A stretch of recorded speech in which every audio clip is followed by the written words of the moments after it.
मित्रों, हम भगवान शिव को कई नामों से संबोधित करते हैं, जैसे शिव, भोलेनाथ, शंकर, महाकाल, महादेव, महामृत्युंजय, जटाधारी, स्वयंभू। शिव के कई रूप और कई नाम है। इनके अनंत नाम है। ये संपूर्ण ब्रह्मांड शिव ही हैं। लेकिन क्या आपको पता है, शिव, सदाशिव और शंकर ये तीनों अलग अलग हैं। कहने का मतलब यह है कि ये तीनों अलग होकर भी एक हैं और एक होकर भी अलग हैं। हालांकि शिव पुराण में लिखा है कि जो व्यक्ति ब्रह्मा, विष्णु, महेश और शिव, सदाशिव तथा शंकर में भेद करेगा वो नरक की आग में जलेगा। लेकिन हम यहाँ महादेव के रूपों में भेद नहीं कर रहे, बल्कि भक्तों को शिव पुराण में लिखी बातों को बताने जा रहे हैं। मित्रों, ऐसे बहुत से लोग हैं जो इस विषय में कुछ नहीं जानते हैं। ये वीडियो खासकर इन्हीं लोगों के लिए बना रहे हैं। मेरा उद्देश्य इनमें भेद करना नहीं, अपितु शिव भक्तों को इस ज्ञान से अवगत कराना है।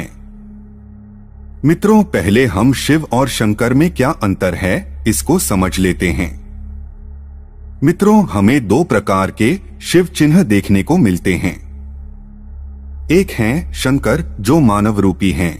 ये मृत्यु लोक में जन्मे हैं। उनकी जटा है जिससे पवित्र माँ गंगा की धारा बहती है। उनके पुत्र हैं धर्मपत्नी माता पार्वती हैं और वह कैलाश पर्वत में एक तपस्वी का जीवन जीते हैं। उनकी कल्पना के आधार पर बनाई गई भगवान शंकर की छवि कुछ ऐसी ही है। यह निराकार शिव का ही रूप हैं, जिन्होंने दुष्ट दुराचारी राक्षसों के वध और मानव जाति को उचित दिशा प्रदान करने के लिए मानव रूप धारण किए। इस प्रकार शंकर शिव के वह रूप हैं जो मानव रूपी हैं, जिन्होंने इस संसार के कल्याण के लिए पृथ्वी पर आकर ठहरे हैं। वह सिद्ध पुरुष हैं, वह आदियोगी हैं, मतलब इस दुनिया के सबसे पहले योगी है, जिन्होंने योग तंत्र, मंत्र आदि को प्रकट किया। दूसरा नाम शिव है, जो शिवलिंग है, जो इस संसार ब्रह्मांड को दर्शाता है। शिवलिंग का अर्थ चिन्ह से है। संस्कृत में लिंग का अर्थ किसी प्रतीक या चिन्ह से होता है और शिवलिंग भगवान शिव का प्रतीक है। इसे आप गलत दृष्टि से कदापि न देखें। शिव परमात्मा हैं, रचिता हैं। शंकर उनका मानव रूप है, उनकी रचना है। शिव का संबंध ब्रह्मलोक से है और शंकर सूक्ष्म लोक के परमधाम में निवास करते हैं। ब्रह्मलोक का अर्थ अनंत ब्रह्मांड है और सूक्ष्म लोक अपनी पृथ्वी है। शिव की आराधना शिवलिंग से होती है।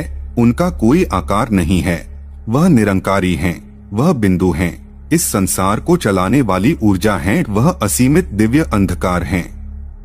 आप भगवान शंकर को शिव का मानव रूपी अवतार कह सकते हैं, क्योंकि शिव अजन्म हैं, वह जीवन मरण के चक्र से मुक्त हैं, जबकि शंकर सकारी देवता हैं। शिव ऊर्जा ही शंकर में प्रवेश करके वो महान कार्य करते हैं जो अन्य कोई देवता नहीं कर सकता। शंकर विनाशक हैं, शंकर महान शक्ति का एक अंश हैं। मित्रों, अब आइए आपको सदाशिव और शिव में क्या अंतर है इसको समझाने का प्रयास करते हैं। मित्रों, शिव पुराण के अनुसार शिव आदिशक्ति को मां कहकर पुकारते हैं और सदाशिव को पिता।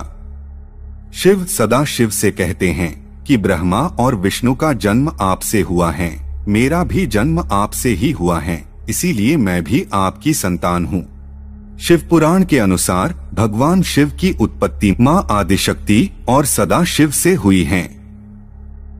ऐसा उल्लेख है कि भगवान विष्णु और ब्रह्मा सदाशिव के अर्धावतार हैं, जबकि शिव उनके पूर्णावतार हैं।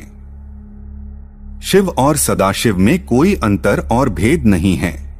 पुराण के अनुसार सदाशिव कहते हैं कि जो भी मुझ में और शिव में भेद करेगा वह नरक जाएगा। हम तीनों एक ही हैं, मगर इस संसार में हम अलग अलग रूप लेते हैं। जब हम सदाशिव के बारे में बात करते हैं तो हम इस संसार की महान ऊर्जा के बारे में सोचते हैं, जो परमात्मा हैं, संसार की शक्ति हैं, वो अनंत हैं। और जब हम शिव के बारे में सोचते हैं, जो कि सदा शिव ही नहीं, वह भी निराकार हैं, अनंत हैं। और जब हम शंकर के बारे में बात करते हैं तो वह मानव रूपी देवता हैं, जो पृथ्वी में रहते हैं। जिन्हें हम भोलेनाथ कहते हैं। मित्रों, जिस प्रकार मिट्टी से अनेकों वस्तु बनाई जाती हैं और उसको अलग अलग काम में उपयोग किया है, जिस प्रकार धातु से अलग अलग वस्तुएं बनाई जाती है और अलग अलग कार्य के लिए इन सभी का इस्तेमाल किया जाता है, जैसे मोटर बाइक, ट्रक, वायु विमान, मशीन, घर आदि, ये सभी धातु से ही निर्मित हैं, लेकिन इन सभी का नाम अलग अलग हैं और काम भी अलग हैं। लेकिन ध्यान देने योग्य बात यह है कि ये सभी धातु ही हैं। इनको अलग अलग रूप में इसलिए रचा गया ताकि मानव जाति को इससे सहायता मिल सके। ठीक इसी प्रकार भगवान एक ही हैं, लेकिन इस संसार, इस ब्रह्मांड को बनाने के लिए और गतिमान करने के लिए अलग अलग रूप में अपने आप को विभक्त किया है, क्योंकि जब तक भगवान अपने आप को विभक्त नहीं करेंगे तब तक इस संपूर्ण ब्रह्मांड का निर्माण संभव नहीं हो सकता है। इसलिए ये संपूर्ण ब्रह्मांड भगवान ही हैं, या फिर यह समझिए कि संपूर्ण ब्रह्मांड भगवान से ही उत्पन्न है, लेकिन अलग अलग कार्य को पूर्ण करने के लिए